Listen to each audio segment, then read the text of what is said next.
Friday. You made it. We're here live today to go over items needed for survey. So what we're going to talk about is a very high level run through of all of the items that you should have ready as soon as a surveyor hits the door. Generally, they want you to know what items they're going to ask for so that you can get them quickly and get them turned around as quickly as possible. For some items, like your active census or your admissions for the last 12 months, or access to your EMR or documentation platform, they're going to want those within 2 hours so that they can get the items they need. And if you're not prepared to know how to do those things, or you can't figure out how to get those things for them, they start to get grouchy about that pretty quick because it prevents them from being able to move forward with the survey. So we're going to talk about all the items you need to have ready for the surveyor to make their entrance experience smooth and streamlined. Generally, starting the survey out on the right foot and having all these things together will make things a lot smoother from the get-go. It doesn't mean you won't run into issues later when they start digging in the charts, but at least you'll have everything ready to hand them as soon as they walk in the door. So I'm going to start with a high-level overview and then go through and kind of add anything that's super specific. So we already talked about you've got to have your current census. So it should have the start of care date, admitting diagnosis, and a current schedule. They may ask for a 2 weeks of schedule. They'll ask for your on-call after-hours schedule if you're hospice, and how you have a primary and a backup. So those are two things. We actually, kind of a surprise, we didn't know how to pull the schedule from the EMR that I was helping this last hospice that just got accredited. We realized when they asked for the schedule that they had never pulled a calendar report of all patients' visits out before. So we had to call support to figure that out. So you need to know these things before they walk in. You'll need to know the discharge or transfer patients for the last 12 months or since the start of your operations if under 1 year. You'll need an entire list of personnel with title, discipline, hire date. And I would just recommend that you always have this running, that you keep this list running because you'll need it for lots of things. So any survey results from a survey you've had before, if this is like your routine accreditation every 3 years or your routine site visit, they're going to ask for your admission packet and patient materials, and they're going to ask for education provided to staff for the last 12 months. So you may have in-service logs or an education record that you provide to them for that. So annual requirements aren't applicable if you haven't been open for a year, but for the most part, we're talking about, if you've already been surveyed, we're not necessarily talking about an initial survey because you wouldn't maybe not have patients or a census. So generally, a lot of these items are for resurvey when you come around to reaccreditation or resurvey. But you may have, if you're doing initial accreditation survey, you may have to have 5 patients on service or 10 patients on service or whatever the accrediting body that you're pursuing determines that you need to have. So we talked about postings and site ops. Those are all things that they'll check. On-call calendar, most recent annual operating budget, list of charges. For personnel records, when they come in, they're going to ask for those. And we went over perfect personnel files yesterday. But when they ask you for those, I recommend that agencies always have a few of each discipline. So if you're a hospice, so that you have a spiritual care provider, a physician, a nurse, and an aide who are perfect. You know their file's perfect. You've audited all the files. You know this file is flawless. There's no issues with evals being late. There's no issues with, anything expiring upcoming. And when they ask you, bring us 3 different personnel files, if they don't look at your list of names and say, I want Sarah Smith, Bob Jones, Tim York. If they don't give you any names off your list, you go get those 3 perfect personnel files. And that has happened before where they just said, bring me 3 staff members' files. And I'm like, okay, well, go do that. And we go get the perfect ones and bring it to them, and that's great.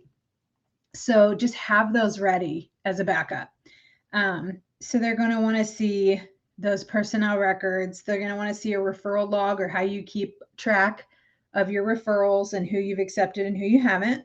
They'll ask for your QAPI program notes, your PI program involvement, and evidence of a PI annual report, which stands for performance improvement, which we'll talk about later. And then evidence of tracking complaints, incidents, and all those type of things through PI.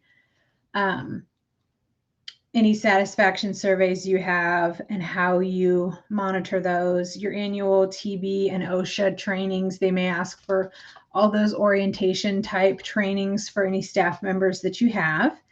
Infection control logs, those might be part of your PI or your QAPI packet. And they're going to want to see your emergency plan on the wall, the escape route, but also may ask for your annual emergency disaster drills, fire drills, or actual disaster planning. So remember that fire drills need to be done in the office twice a year. We just automatically do those in January and September. That was just when we did those to make sure there's, twice a year. So those are easy to schedule and do. And then attesting if you see patients at your agency for any reason, like if you're at an IPU or a group home or something like that, that you have emergency power reserves, and those are tested regularly. And then the safety data sheets, like we talked about. And then they'll want to see your OSHA forms 300, 300A, or 301, whichever is your annual OSHA form. They'll want to see that that's posted, as well as your compliance hotline or otherwise. And that is a very high level of all of the items needed. They'll also ask about policies and procedures, so have those ready to go. We talked about the different policies. It might have been day 1 that we talked about all the different policies you need. So patient rights, compliance, HIPAA, transfer and discharge policies, acceptance of orders, emergency preparedness, financial policies.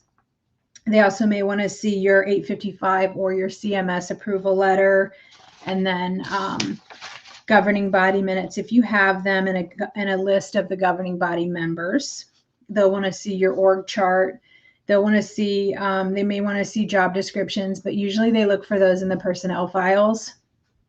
A CLIA waiver if you have one, additional branch approvals if you have more than one branch. CLIA waiver, I might already just said that, I can't remember. Any BAAs, business associate agreements for contracts, which we will talk about contracts more. On-call calendar we talked about. I'm just going back through this. They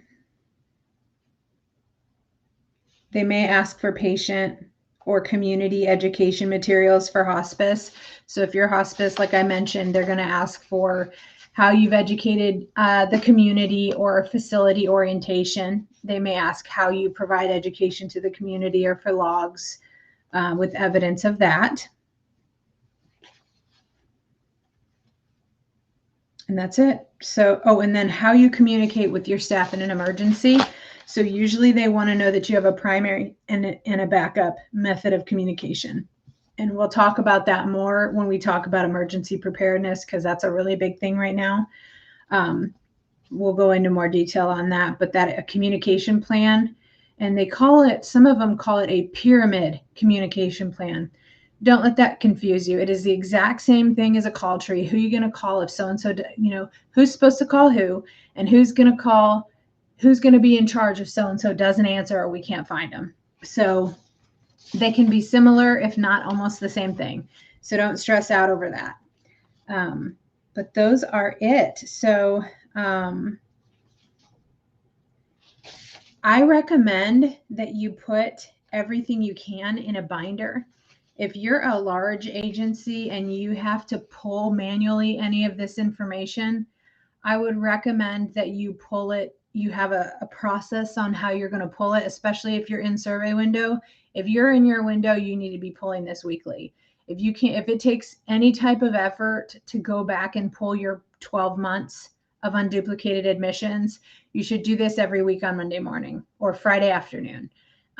However you want to do that, but so that you're ready and you can figure that number out very easily when they arrive.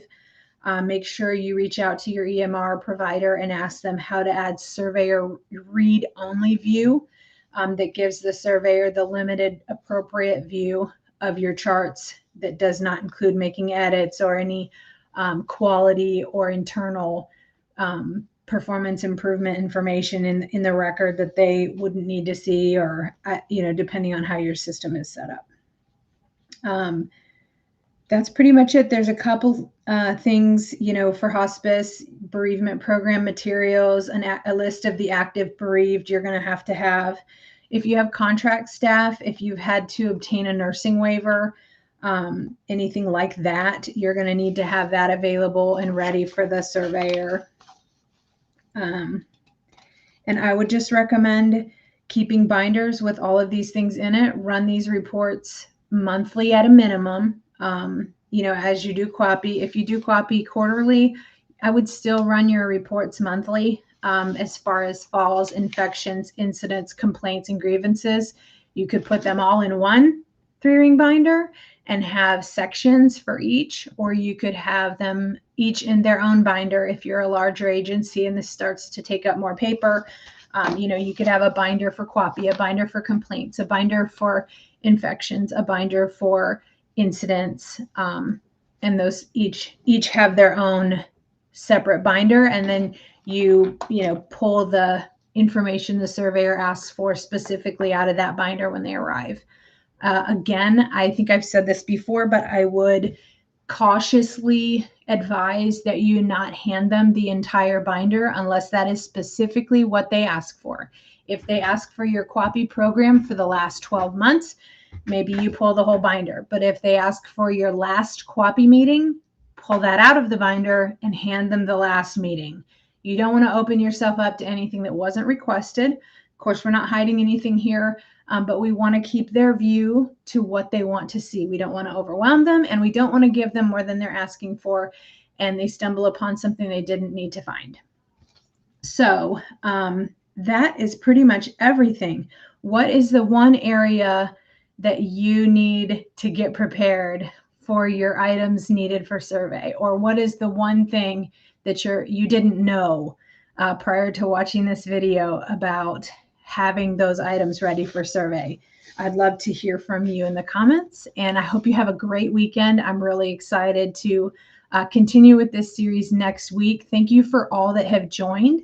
A couple little housekeeping things as long as I've got you here. Please go through the guides and see all the free resources that I've uploaded in there for you, and go ahead and mark those done when you're done. Everything, all the videos will be in the guides, all kinds of free resources. The new perfect personnel checklists are in there. If you know somebody who would benefit from this information, feel free to add them to the group so they have access to all those things as well. Thanks so much.